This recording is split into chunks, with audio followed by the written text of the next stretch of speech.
Be honest with me. Have you ever taken the garbage cans out to the curb in the dark and run back to the house? It's okay if you have, because I do it all the time. There's something in me that's still a little bit afraid of the dark. It's kind of this thing that we never really grow out of, isn't it?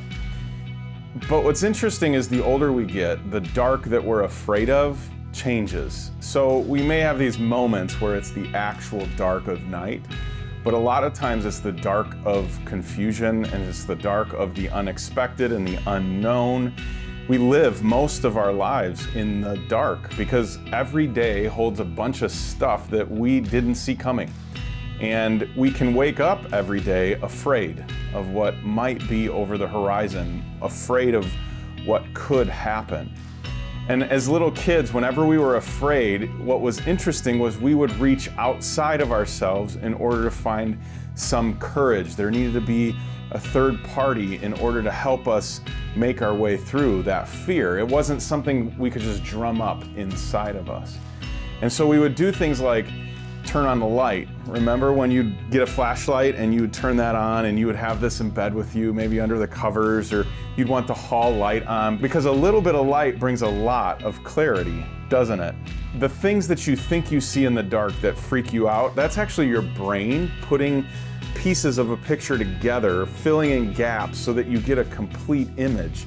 And what light allows us to do is see the whole image as it is, and we don't need to fill in the gap at all. The other thing you'd probably do on a pretty regular basis was cry out for mom and dad. You'd want them to rescue you from the scary thoughts that were running through your head. And you'd ask, will you sleep in my bed with me or just stay in here until I fall asleep? Because you understood that they could help. And they were your salvation in a lot of ways, weren't they? And then lastly, a lot of us would hide under the covers, or we would build a fort. Remember doing that? When you'd take all of the different parts of your room and you would put them together and you crawl in underneath and inside of that fort, because there was something in you that believed as long as you were in there, whatever was out there couldn't get to you. You were protected, you were safe, you had a sense of peace, right?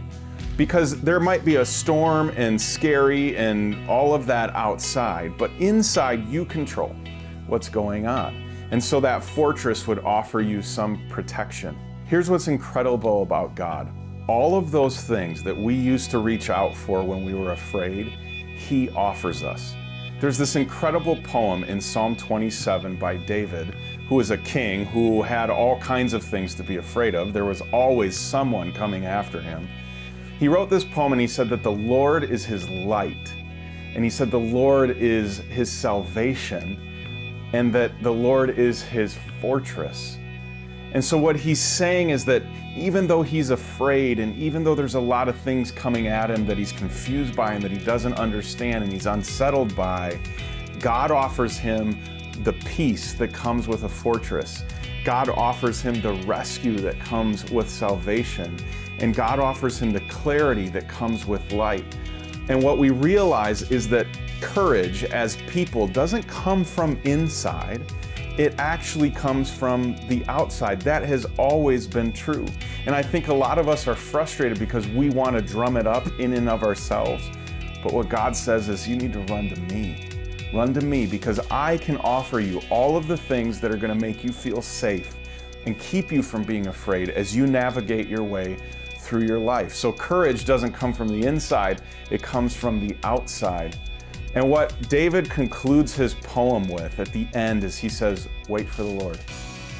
Don't try and get more brave. Don't try and get more strong. Just wait for the Lord because he has all the things necessary in order to keep you from being afraid. And so over and over again in this poem, David asks, who should I be afraid of? Why should I tremble? Why should I worry when my attackers come? Because I've got the fortress. I've got salvation. I have the light. And he says that those things not only keep him safe, but they cause his enemies to stumble. And so my encouragement for you this week is to wait. What does it look like for you to run to God and wait for him? Wait for him to give you peace. Wait for him to rescue you.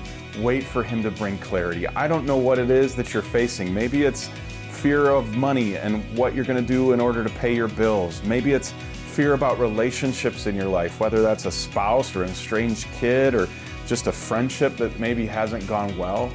Whatever it is next that you find yourself worrying about and anxious about and fretting about, you need to run with that to God, your fortress, your salvation, your light, because courage does not come from the inside, it comes from the outside.